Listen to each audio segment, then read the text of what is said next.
Ce qui m'a église, frère, Keba, frère, église, lien famille Olanda, frère, Ozoko Bunga. Oui, vous n'avez pas présence en Zambété. Frère, lien famille Olanda. Mais ce qu'on demande, Mobimba, tu vas y nanda. Ce qu'on lien famille Olanda, monde à Mobimba. Prophète, et là, Zangi Bino.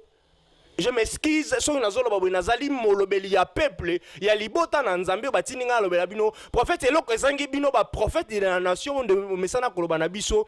Ezanga kibino vision, ezanga kibino stratégie. Un point de ta bouche. Médite les jours et nuits afin que tu puisses prospérer et que tu aies le succès dans toutes tes entreprises. Mais biso to méditera lo bananza beta. Totele meli letate. Papa, tongi toyeba solution nini bo memeli biso.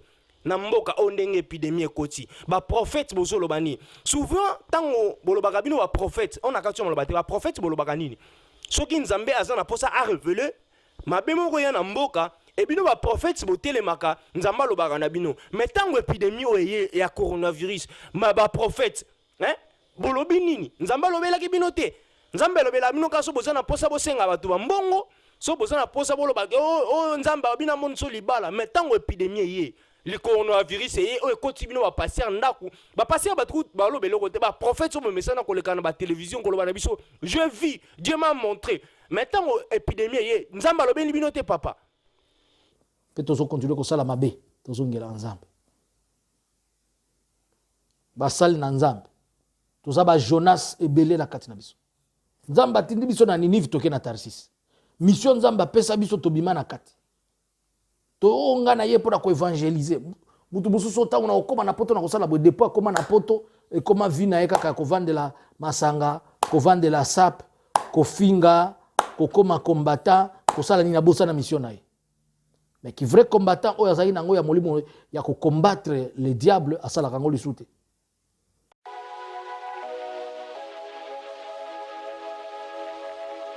Bonjour, bonsoir, bon dia, bonne nuit à tout le monde. Et ici, quand ils ont mis bino na étendonion, sur le kolanda émission na bino, la bienveillance de l'Éternel.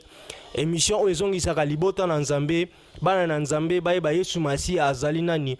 O ngali azali mopanzi sango na bino, ndeko na bino, tout ça le colon on est la bagata on sur l'esprit du Seigneur est sur moi.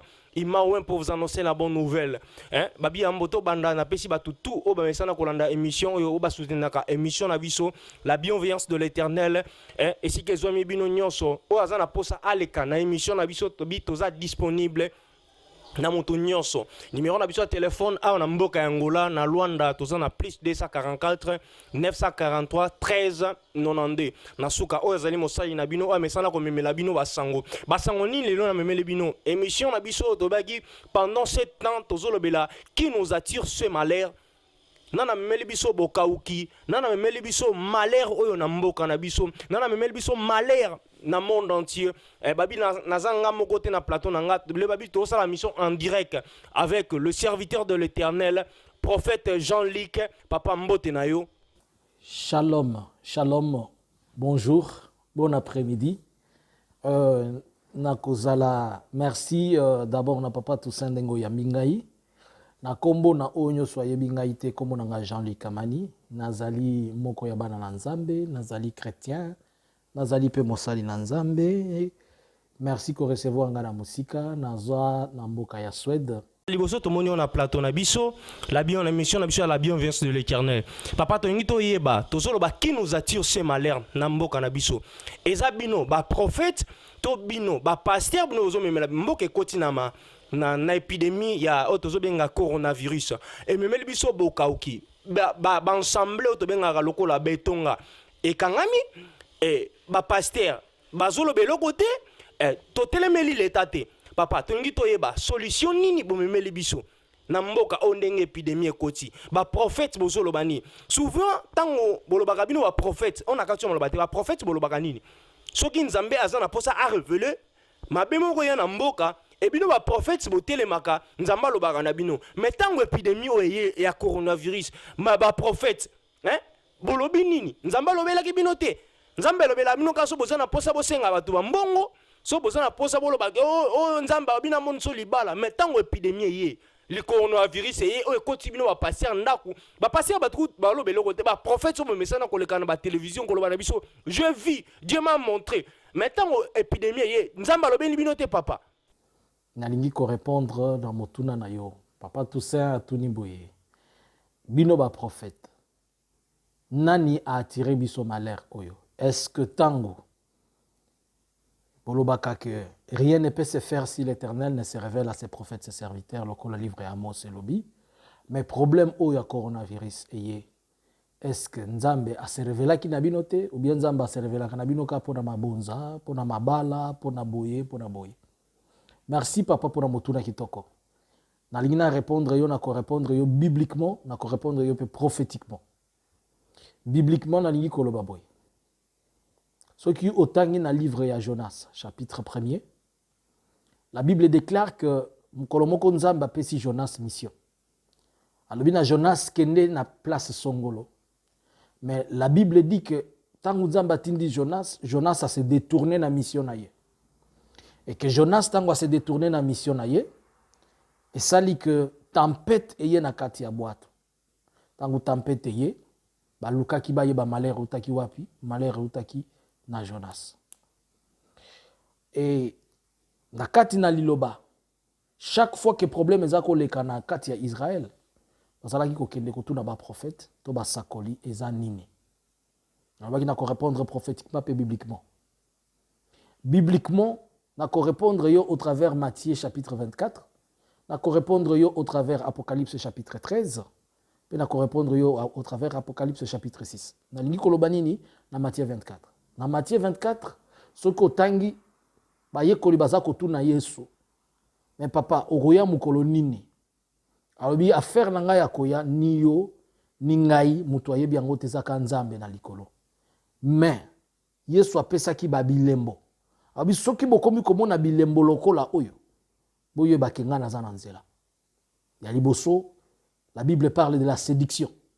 Alobi au dernier jour, la séduction est kozala makasi. Séduire ezali kolobanini, ko tia mungwa na eloko oyo esengeli ezala na mungwa te na pilipili po ete mutu abima na esika azalaki azwa nzela mosusu.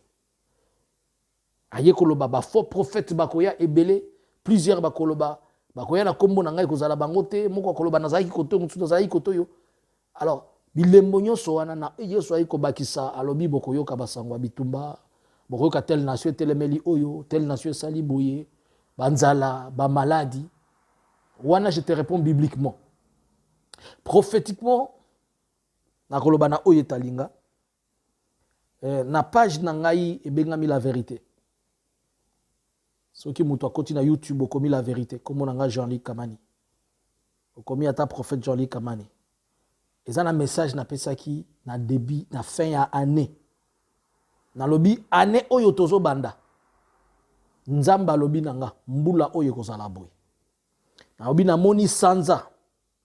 Na moni sanza ekiti. Et puis na moni mwana na moto a telemi. Et puis na pesaki interprétation ya biloko nyonso na monaki. Na lobi na oyo nzamba la kisinga ki na 2020 oyo. Année oyo kozala mabe na dimension nyonso. Le Fils de l'homme va se tenir debout pour juger le monde. Et quand il va juger, le temps va changer. Bokomo na bandekezo pe la moto na likolo, ezaki ba bilembo ya ba crash ya ba avion na ba accident. Obaki ako juger mokili na ba façon ebele. Temps eko changer, tempête eko zala mabe, makamunyo so climat pe atmosphère. Nazo zongila ka nazo répondre yo na question na yo. 1. Au début de l'année kakawana, toyokaki bitumbe bandaki biloko ya Iran na États-Unis. 2. Toyoko mona moto moko ezopela ko uta Australie etikala ko salama te. Bambule nokaki même na Angola bomona kinde bambule nokaki. Climat échangeaki un peu partout. Afrique australe mobimba, Afrique nyonso mbule nokaki. Ba Europe ba wapi mbule nokaki peza ko boma batu. Bomona ki ba criquet, ba criquet zobima ezolia biloko, ezolia bilei ko ba Somalie, ba Kenya, ba wapi. Na ba Égypte kuna mi pepe boko zako bima de telle manière que ngana auto okiomona na boete mboka nyoso mwindu na mwindu rouge ozo muto okiomona muninga zate. Donc mokili mobimba ezalaki na ba bilembo. Siko awa na mars mama na likamune otoza na kati nango le coronavirus. Mais coronavirus seye et lobami po et bandi na ba pays où ils ont développé ba o ba yebi koloba ba bandi koganga. Mais le même phénomène tozo vivre lelo. Ezali biloko to monaka. Sikoyo église kangami. Te nasuka nanu wana na réponse au dapesio nzambe apambola. Papa, nakati yo maloba tene na message koloba émission oyo to baka la bienveillance de l'éternel. Émission ememela rabato bo solo ezong sabato na nzela. Papa, année 2019 na 2020, le 31 décembre, tu avais déclaré papa au sala ki ba déclaration il y a année à prospérité, année à bikamwa, année à boy. Mais pourquoi pas bo telemaki bino ba prophète bo ba biso année oyo nzambe ako frapper monde, année oyo nzambe ako mema libota na ye na bokauki. Bo monite ba pasteur bo ba prophète bo zo lobela biso nini? Ba prophète bo zawana pona ko lobela biso message moko soki nzamba za na posa ate à nation. Bino bo ba prophète de la nation. Mais pourquoi pas bo telemaki bo lobela biso ke nzambe akobeta nation na épidémie moko boye. Mais solution ezanine tango bino boza wana basai na nzambe ba prophète bo mesana ko loba tango nyoso no baka tango nyoso bo mesana ko loba na biso bo solo bo le kaka na écran po lobela biso bo solo po lobela biso nzamba lobela biso boye. Papa to monaki ba fiche na bino bo sala ki na ba partout to mona ba fiche année oyo to sala boye na moi bo to sala boye c'est que nzamba ngo akosi nzamba ngo na lobela bino zanongo ya solo te papa. Malade ekoti na mboka l'église ba ensemble to baza ezaya kokangama e bongo pona peuple bino nzete ya mobeso bi ezabo e bongo biso nzete ya ukauka. Oui papa, otuni olobi bakangi église ekangami sikoyo biso ba pasteur to lozo lobelo côté ba prophète to lobi elo côté loko l'église ekangami. Est-ce que zanine d'abord esengeli boyeba l'église ne peut pas aller à l'encontre de la volonté de l'État. Pourquoi? État, Bible yango moko elobi na biso que à César, Yesu ndi alobi à César ce qui est à César et à Dieu ce qui est à Dieu. C'est-à-dire l'État, église etambolaka elongo na l'État. Mais il faut koyeba que l'État ezali pouvoir administratif et l'église ezali pouvoir spirituel. Et kobo sanate eloko moko et que Bible yango moko nde lobi to bonde la pona ba autorité oyo nzambe a établir pour la biso puisque toute autorité vient de Dieu. Et l'église c'est quoi? L'église ezali mirte oyo to mona kam litonga. L'église c'est le corps universel du Christ. Nzamba lobaki akomi tongela esika oyo moko ko banda kovanda lisusu libanda na litonga oyo salame na maboko ya motu te. Église ezali motema na yo. Église ezali ngai ezali yo. Molimo mosanto azalaka na kati. Bakangi église te. Bakangi ba président to banani bakangi église te. Puisque ceux qui bakangi église c'est que babimisi Saint-Esprit na kati na yo. Or nous sommes à l'époque de la grâce. Le Saint-Esprit est na kati na biso. Moment oyo ezali moment ya koyeba qui est chrétien et qui ne l'est pas. Puisque ceux qui tozongi na makomi, tozongi na Actes des Apôtres chapitre 2. Même na chapitre 1er, Yesu azoloba na bantoma na ye na ba disciple alobi bo bimate esika na yebisaki bino bozala. Bo zelanga ti mukolo ntango ngai na koya. Alobi boye bo zela eloko yo na prometaki bino. Tango Saint-Esprit akitaki, molibo na nzambe tango akitaki. Akitaki na kati ya bayekoli na ye bazalaki na kati ya ndako. Donc église ebanda na kati ya ndako.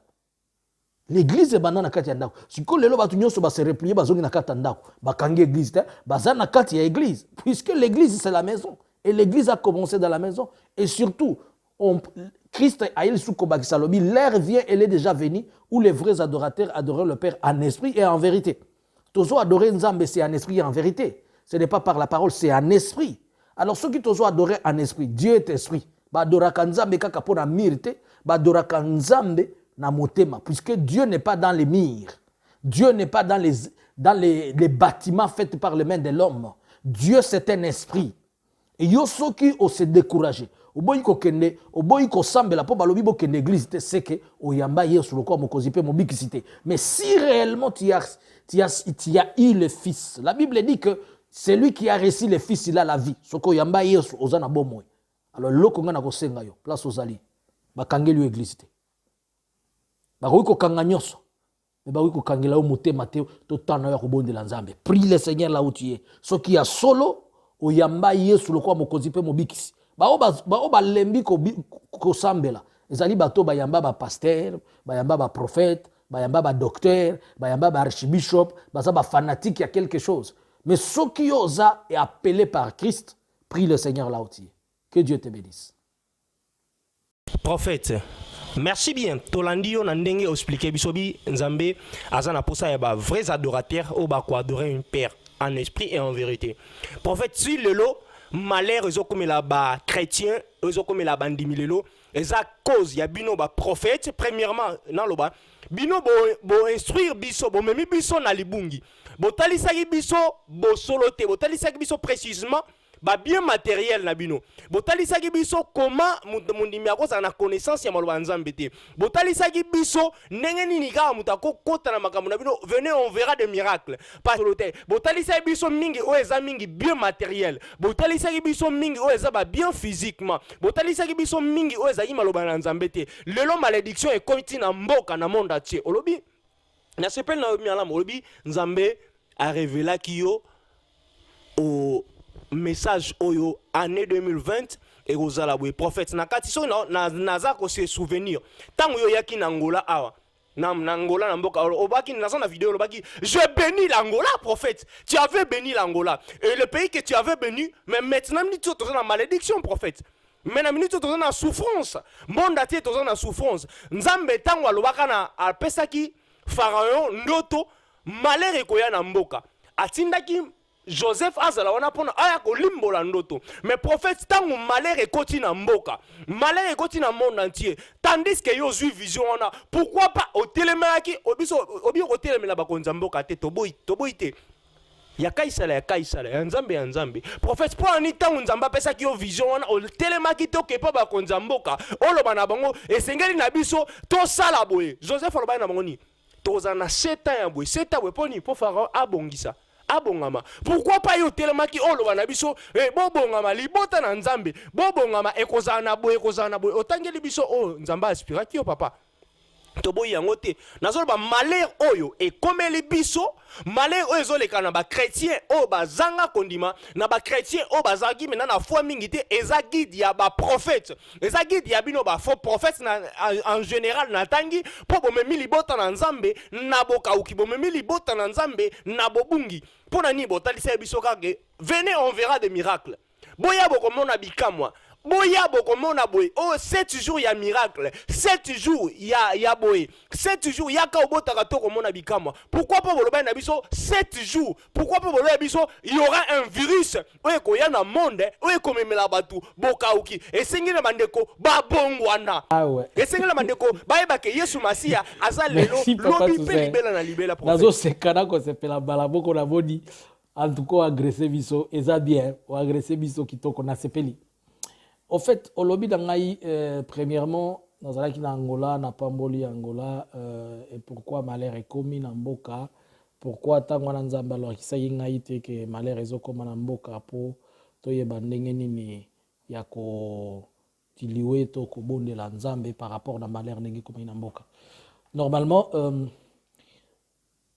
nga naza mutu, naza nzambe te, naza limité par rapport na oyo nzamba yebsinga na sala. Mais oyo ya bonzambe kaka nde salemaka. Donc biso ba sal na nzambe to salaka o nzamba yebisa biso. To hikolekela te. Même Moïse nzamba zo yebisa na ye tombolaka lingenga. Mais makambo ngai ko salema ayebi yango te. Pourquoi na yebisa ki mokili mobimba te? Na yebisa ki mokili mobimba puisque naza mungongo muke. Place na ngai ya koloba, nazoloba na yo boye. En même temps nazo zala liboso ya message wana. Pour peut-être na ebisa yo ezo daté de quand message oyo tozoloba wana ezo daté na période nini naza mungongo muke naza mutu moko naza pe na makokite et c'est par la grâce de Dieu nde tozo sala otoriko sala mais na tchaki yango à la disposition ya mutu nyonso na tchaki yango à la disposition ya mutu nyonso pe mutu nyonso amona pe ayeba siko oye komi ezali volonté ya nzambe ezanga ite pour nzamba sala kande oye alingi et ça c'est un de deux il y a solo tozana responsabilité munene na makambo oye komi lelo Tous en a responsabilité mounene, mais responsabilité la Bible est partagée entre les serviteurs de Dieu et les chrétiens. Osée 4:6 alobi, mon peuple périt parce qu'il lui manque quoi? La connaissance. Abakisi alobi, comme tu as rejeté la connaissance, ngape na kosala nini na ko rejeté yo. Mais toyo kana malam. Si le peuple de Dieu périt parce qu'il lui manque la connaissance, est-ce que ezali peuple lévite pastoral ou comment? C'est le peuple de Dieu tout entier. Mutula mutu azalaka na Bible, est-ce que Bible wana azalaka nango ezalaka Bible pasteur? Est-ce que Bible wana ba yebisa kesoko komi na ndako kotanga ngo te kendo ozomona mondi biaza na Bible mais Bible afungola ngo ka dimanche abimisi yango bandi ko popolango boy. Bible na yebo à côté abombaka Bible ayeba te.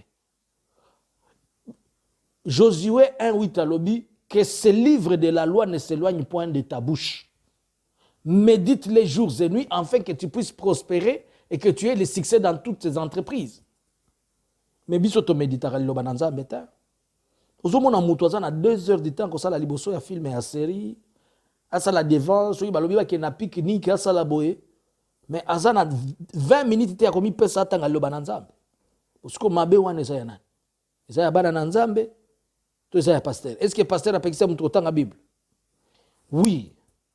La Bible dit recherchez premièrement le royaume des cieux et le surcroît vous sera donné par-dessus. Bible lobi to lukananu bokonzi ya lola. Mais papa, le problème mutuna mututango azwaka vision na révélation Nzamba benga yi Moïse alobi kende ko libérer bana Israël. Abengi Eli alobi salabo. Donc chaque serviteur a un domaine privé na Nzamba pesaka. Soki ba wana Nzamba yebsaki bango ke la prospérité, toko pekisa pe bango te. So Nzamba yebsaki bango d'abord les biens matériels, toko pekisa bango te. Mais nakati wana bana na Nzambe balinga koyoka lisu mate ya repentance te, bana na Nzambe balinga koyoka te, muto yebsa bango azongela Nzambe. Ba tangu biso tozote ya mate wana bazo yebsa biso tozote ya mate ya bakoko. Mate ya moko ya kala wana, mais mate ya kala wana yango ezongi lelo. Nga natuna tangu mutu azobisa biso zote ya mate ya kala. Natuna ki eloko moko. Bible pe ezalaka ezana Bible ya kala na Bible ya sika. Révélation ya kala na révélation ya sika ezalaka. Saint-Esprit ya kala na Saint-Esprit ya sika ezalaka. Mais natikala kozwa réponse te. Ozomona. Elingi ka koloba boye ke toza na responsabilité wana. Et yango nazo interpeller basali na Nzambe. Et c'est un message qu'on appelle ça en 2018. Na lobaka crise dans la maison de l'Éternel. Na lobi na moni Nzambe azola kisanga ke koza la crise makasi na ndako na ye. Na lobaka crise wana na pesa na pesa définition na ba façon nyos. Ezaki na 2018. Crise dans la maison de l'Éternel. Nzambe a répété lenga 3 fois et koza na crise na ndako na ye, koza na crise na ndako na ye. Moni basala Nzambe ya kolala. Misusu bazolia balali la kata sani, misusu bazokende ko pakola salité na cuisine, et ça qui na interprétation ndenge sengelaki. Mais crise yango tozo vivre yango lelo. Na lingi kana loba boy.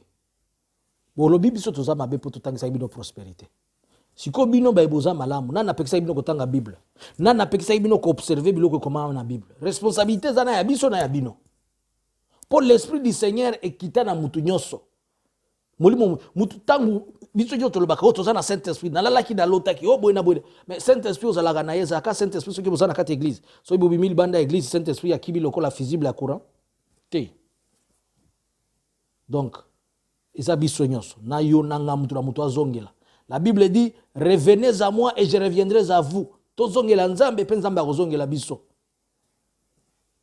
Bakonzi ya mboka yo kanisi papa nazana ezana ba message belé na sala pour bakonzi ya mboka mais na bakonzi ya mboka ngo peut-être ezana mutu moko soki alingi lobisa ye mutu mususu a chekale to mutu mususu asali boy même bakonzi ya mboka bazora peut-être message te nazo tindela yo photo ya avec date et précision na reprendre message wana na pesaki ezaki le 8 janvier 2020 titre nango ezalaki prophétie mondiale numéro 1 la ligne sur nous na lobaka ngo sanza likolo na biso pona mona ka ndenge sanze kitaka nazotinde la yo ata ozwa ne fiske photo nango tango ozala ozosala montage ola kisaba na Nzambe ke mutu nyonso ko kokota kokuta pe yango akolanda nyonso a comprendre nyonso tozolekela eza message muke ezaki juste 19 minutes Nzambe alola pambola. prophète, vous préparez qui nation te. Vous préparez les botans en Nzambe te. Ceux qui malheur, ceux qui Nzambe a tourné mon Congo, petit peuple naïe, pour ba prophète, vous préparez qui peuple te. Papa oya bongi simbana, papa oya tangi sibana.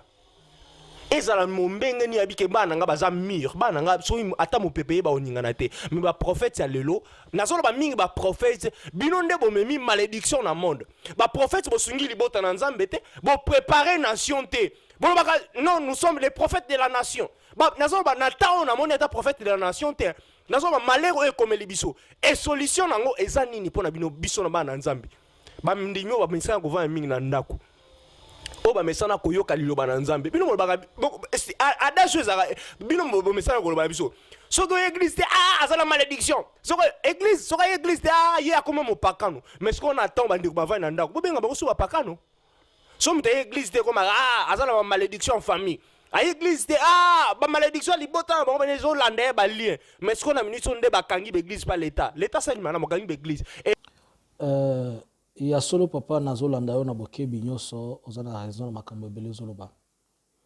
to préparer qui nation te est-ce que to koloba to préparer qui nation te na koloba nation eboya ki kozala préparer Yesu nde alobi botika mbuma malamu na ya mabe ekola ensemble mais mukolo ngai moko nakoya na ko séparer ya malamu na ya mabe c'est que de bons comme de mauvais serviteurs et sengeli bazala. Mais au Italie, sélection, ils ont un problème à Yesu. Bana na Nzambe, Bible lobi lusu tokoye bambuma tokoye bamutu na misala na ye. Bana na Nzambe ba yeba ki ba faux prophète na ba vrai prophète. Ba yebi ba vrai serviteur na ba faux. Mais pour nini mutu na bango makanisi na bango zaika ko kende et sika ba faux prophète bazali. C'est que bango ne balinga distraction bolobi to préparer ki binote so biso to préparer ki binote et la parole à la lumière de la parole oyo botanga mikolo nyonso Bible oyo botanga mikolo nyonso elobi nini la Bible dit prier sans cesse tango Bible so loba to bondela to lembate na ko bondela elingi koloba nini eza recommandation oyo pesami na mutu nyonso e pesami kana pasteur te bino bozala ki wapi tango bozolo ba to préparer nation te na comprendre na ndimi tous ont la responsabilité. On est passé par la grâce de Dieu dans Angola pour avoir la prière nationale. Week-end Oyo, samedi Oyo, les 4. On a la prière, on a dénommé en prière mondiale. Dénommé en prière mondiale pour que ça les mains, na tiki en polele et que ça là sur Facebook pour rebondir là sur tous les 4 coins du monde. Il est temps que biso pe basal na Nzambe. To senga bolimbisi, to revenir pa na Nzambe. Bakoloba peti wana zoloba sur base ya ordre ya nani. Naza convaincu que to sala ki mabe. Pe to so continuer ko sala mabe, to so ngela Nzambe. Basal na Nzambe.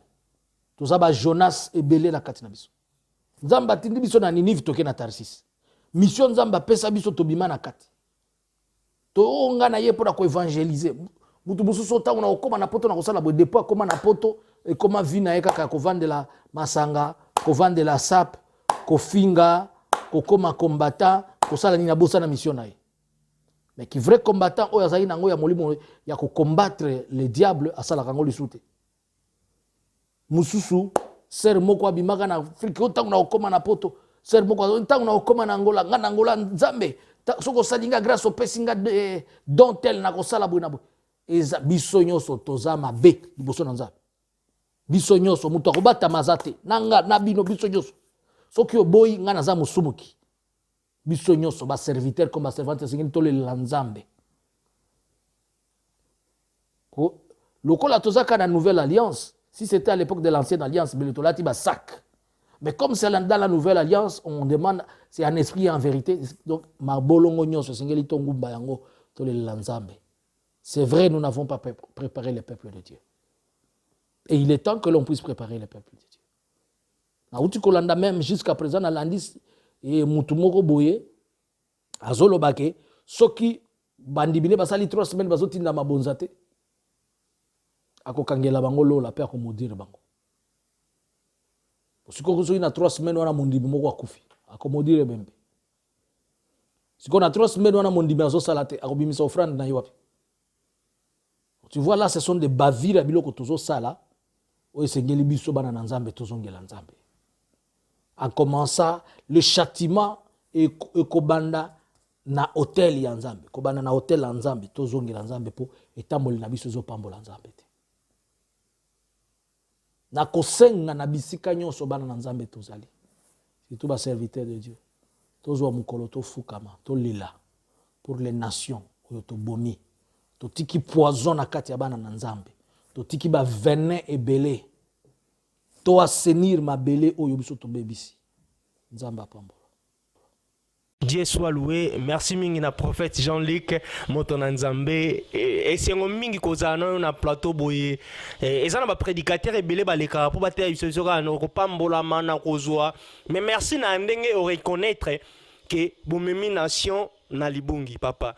Na minute oyo antivirus nini o yo o memeli biso le peuple de Dieu monde entier o baolanda biso. Pasteur na devient un sujet moi mukie na bunga non moi mukie. Bomemi évangile na des tendances.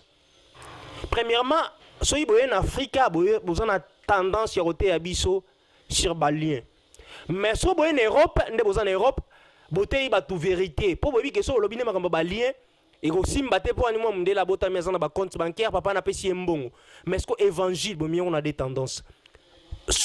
Yango prévané au pesi biso exemple obi pasteur oyo azosenga bandimine po soki ba memelie mabonzate ba kozala modire po ani amemaki bango na mate ya balien ya kobanga bandimi bazaki na bobangi tandis po bokabolaki tendance ta évangile na des tendances les peuples de Dieu o bazana pasi o maintenant tozana bandako na souffrance o to vandi ba ensemble bakangi ce message clé antivirus nini oyo memeli le peuple de Dieu ba na nzambe oyo bazana bandako conseil tomati ya nini obungisi opesa biso na libota na nzambe qu'est-ce qu'il faut esengi na biso to sala nini na tandis que épidémie ekote libiso tango nzambe apesa ki o vision apesa pe provision pour na maladie oyo ekote libiso prophète.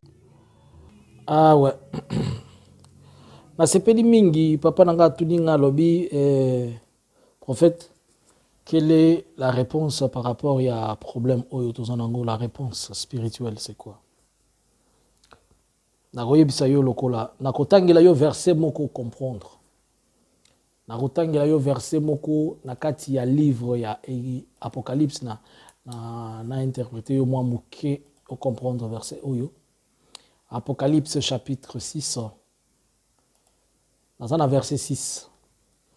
Et j'entendis au milieu des 4 êtres vivants une voix qui disait un mesure de blé pour un denier et 3 mesures d'orge pour un denier. Mais ne faites pas du mal à l'huile et au vin. Si ma ange alobi Jean alobi na sima na ye komona ange azoloba na ye komona na kati ya ba 4 êtres vivants na moni ange moko azoya ezali histoire ya ba 4 cavaliers ya Apocalypse au ezala 3e cavalier o yaza ko ya na balance ko balancer ba œuvre ya batu ba elobi na ye ba pesi ordre ba lobi kitana se na balance wana kende komeka misala ya mutu na mutu nenga salelaki ngai kende komeka ye po ekomi na temps oyo mutu azali na mbongo ebele akosomba eloko moke oyo aza na bozwi me bozwi ne kosalela eloko te mais kosala mabe te na ba oyo baza na mafuta na mutu aza na vino elingi koloba nini soki natangi na Ésaïe chapitre 61 pour comprendre ngai Ésaïe chapitre 61, le verset 1er, le binini, l'Esprit du Seigneur est sur moi, car l'Éternel m'a oint pour porter la bonne nouvelle aux malheureux. Il m'a envoyé pour guérir ceux qui ont le cœur brisé, pour proclamer aux captifs la libération et aux prisonniers la délivrance. Alors, ne faites pas du mal à ceux qui ont l'huile. Kosimbate d'aba oyo bazana mafuta. Siko mutu azana mafuta eza nani? Awa Isaïe alobi molimo na nzambe eza likolo na ngai epakoli nga mafuta po ete namema sango malamu na babola nakende kobikisa to kobikola baemitema na bango eza ya kobukana na tatola na libere bacaptif e baprisonnier bazala délivré okuna ange bayebisi kosimba moto aza na mafuta te. Et Esaïe alobi mafuta nzambe eza likolo na nga, c'est pour dire ne touche pas aux envoyés de Dieu et de Dieu ne touche pas à ceux qui ont le vin. Le vin c'est le symbole. La Bible dit ne soyez pas remplis et ne vous enivrez pas du vin, c'est de la débauche, mais plutôt soyez remplis du Saint-Esprit. Alobi bo langwa vignoté po ezali ekobo mais botondisama na molimo mo centre. Pour dire que seuls les gens qui ont l'huile et ceux qui sont remplis de l'Esprit de Dieu ne bakozala épargnés. Alors awa nazolobela na mutu oyo azana mafuta pe aza rempli oyo azana eloko nzambe likolo na ye pe molimo mo centre atondisami na kati na ye okosimba mana biloko yote. Des catégories mibale ya bato bakosimba mate selon la Bible. Mais avoir l'Esprit de Dieu c'est quoi? Ce n'est pas prophétiser. Si koyo muto zana besoin yebisete kokobala zate po balobi même bato ba poussa na la 1 mètre te ou ke confiance mutu koyat boko discuter d'autres wapi. Makamnyo so comme le kana téléphone. Alors muto zana mafuta ezanani? Est-ce que ça muto zana ba don ebele ayebi boyna non. Et celui qui a le vin en lui c'est quoi? Le premier miracle Yesu sala ki ezai ko bongo la baye comme vigno. Ko bimisa mutu na vie ya kala, ko kotsa mutu na vie ya sika. La personne animale a bimi et l'homme spirituel a botami. Sikoyo oyo wana azanani, ce sont les gens qui ont le fruit du Saint-Esprit. Eroyo ribobo ezanatinate, rakababa ezanatinate, l'esprit, le fruit du Saint-Esprit. Mbuma ya molimo mo centre. Nazolo bela na bato bazana mbuma. Les fruits du Saint-Esprit sont la bonté, l'amour, la tempérance, la douceur, la patience, la joie. Oh, mutozana mbuma molimo mo centre azana esengo. Mais mutozangi mbuma molimo mo centre ero mote maneza ka enyo soki coronavirus. Ngana zana na lobela zana Afrique te, na zana poto. Place corona ezali. Na sa pela bandeko bazana France, bazana Belgique, bazana Espagne. Corona pezo simba bangote. Elingite kolobake bango bazaba santu te. La petite ngolu muke ya nzambe ezali kolona bango. Même ngolu wana ezala pe likona ebi pe ngolu wana ezobatelo bisiko zali. Mais konsisiko ero yo bana na nzambe bakosala nini? To demeurer na kati na mabondeli. Vanda na présence en nzambe kobimate. Vanda na présence en nzambe. Yesu alobi demeurez en moi et je demeurerai en vous. Bo vanda na kati na nga pe na kovanda na kati na bino. Ayez la plénitude de la parole de Dieu. Liloba na nzambe ezala ya kofuluka na kati na yo. Po Yesu alobaki na bato bazako servir na nosa kana alobaki na botondisa mai na kati ya bakristo wana. Esengeli otonda mana mai. Esengeli liloba na nzambe ezala plein na kati na yo nde ko produire ba effet et ko produire miracle za nango pour ça. Mais ça la parole de Dieu za elo côté. Yo tondisa maki na parole ya pasteur na yo. Lelo zobenga azu yamba téléphone te. Otondisa maki na parole soki ami benga ka l'homme de fait, l'homme de miracle, l'homme de ceci. Na ba kombo belé bokoma nango o munazoka mutu mutso benga apôtre des nations. Na lukina les 5 ministères na kati ya Bible na moni apôtre des nations te. Mutu mutso benga cadri bishop, mutu benga cadri pape. O na bengi na zobenga ozomi benga soki prophète extraplanétaire. Ba kombo nyoso wana nde biloko tondisa maki nango esungi yote. Zonga na liziba vanda na se ya Yesu Masia tondisa mani loba na kati na yo bondela nzambe ikampiko na kobondela les temps sont mauvais tempête za makasi mupepeza bakasi to ebite dine kolanda biso na sima awa mais bao baza na kati na nzambe muto yaza na mafuta na oyo yaza na vin akosimba mate ba pasteur basala nzambe baza ebele soki olingi penga na sunga yo contact na ngai ezali plus 46 73 95 76 742 wana WhatsApp la ngai okoki kozwa ngai basala nzambe baza ebele oyo bazosala nzambe na bosolo yo mwana na nzambe oza na ndako vanda na présence ya nzambe elingi koloba zwata na yo akobondela michia zala na elikia okosimba meloko te zala na kimia eloko moko te kosimba yo Bible elobi ke 1000 tombent à ma droite et 10 000 à ma gauche, je ne serai pas atteint. Batelema, batambola, okosimba mate. Qu'ils viennent devant moi, ils viendront par un seul chemin et ils seront dispersés par sept chemins. De Bible lobi, bakoya nzela moko benza bako panza bango nzela sambo. Bondimaka verset wana kapoza na ba démon, o démon ya famille, o démon ya lien, o lien soki hôtel soki ya nani, soki hôtel ya nani, mais sikoyo et comme temps Bible lobi, voici les miracles qui accompagneront ceux qui auront cru. Tala bikamo kolandana na ba oyo bakondima. Ma taba melie loko mabe ko sala bango loko. Ba ko benga na mipepe mabe na komunanga. Kondima na yo eza wapi? Garde kondima no ko bungisa kondima na yo te pona coronavirus. Corona ko leka na ye, ba sida ba ya ba leka, ba ebola ba leka, nyoso na ba kombo. La Bible dit il y a qu'un seul nom aux cieux et sur la terre. Et tout genou fléchit à ce nom-là. Kombo kaka ya maître nanga Yesu Masia.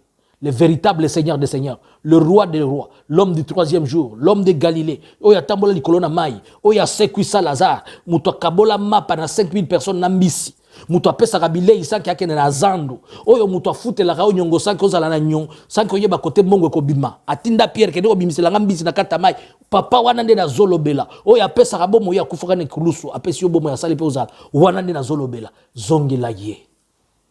Ase quoi? Liweza na makasi likolo na été. Corona za na makasi likolo na été. Bible lobby, vivre c'est un bénéfice et mourir pour Christ. Vivre c'est un bénéfice et mourir pour Christ c'est un gain. Ko vivre est un bénéfice mais ko mukufa pona Yesu za lisusu mutuya makasi. Mais bandimi tozo banga liwa po toza préparer te. Yo moko masumu tondi yo zo yeba keso ina kufi ero kana ke lifelo. Tellement que souci no za la kaka o building na ngawane sila. Misusu batiki kutu chantier na no bandite. Yo zo wela lisu mbongo yo susi na ozo koya na kata ndako nzambe na bala misu bazala kata libala na bazoli ngaba kimango na pekisio balate na pekisio te otonda mokili ndengo linga kame yelo komoko na ebisio ekosimba yote kitisa motema na yo Dieu d'Abraham, Dieu d'Isaac, Dieu de Jacob na pamboli libota na yo Seigneur na bondeli po na bana na tiki bango na maboko na yo finika bango na makila na yo de la même manière que liloba elobi okotia makila na yo likolo na biso Seigneur lokolo sala na livre Exode Yawe lobaki ke to so makila mwana na pate to chango na balento tangu ange ya liwa koleka akomona koleka pembeni nzambe pakola bana na yo nyonso bisika bazali makila na yo poete bazala protéger et que tangu nyonso liwe koleka liboso na bango ekima na kombo na Yesu Kristo mokonzi pe bobikisi amen yamba na kombo na Yesu ezala kinga wabino prophète Jean-Luc Kamani nazolo bela bino à partir en Mboka Suède contacte na ngai ezali plus 46 73 95 76 742. Pour na kozwanga na chaîne Nangaza facile, la vérité, nous allons chaque samedi à 19h30, dans hôtel à Sango Malamu, puis le 4 oyo à partir à 22h, 23h heure Europe, na Facebook nangai comme nango Vladimir Poutou et comme ami Vladimir Poutou, na kozala wana pour na kozala la prière ya ko nettoyer bo sotonyo soto kobondela na bandeko belé ba pasteur à Australie ba passer musubaza na Potoawa musubaza na Amérique to kobondela pour natina libota na nkolo shalom zaba pambola bino. Merci beaucoup na bandeko nyonso bozalaki na biso ensemble tozalaki na prophète Luc Jean-Luc et nzamba pambola yo tokutana susu na deuxième partie émission na biso. Merci na ndengo sali prière pour na peuple nyonso na nation au sambeli pour na libota nyonso. Merci na bandeko bazalaki na biso ensemble ingénieur par constitution na TV tozalaki nous ensemble dans la servante de l'Éternel Pauline Apaka Miguel, que Dieu te bénisse. Na bandeko nyonso tozala na bango ensemble masananga koveli makova mosai na nzambe Junior Bapa Bianse Makiese batutu tozala na bango ba goodbye ciao.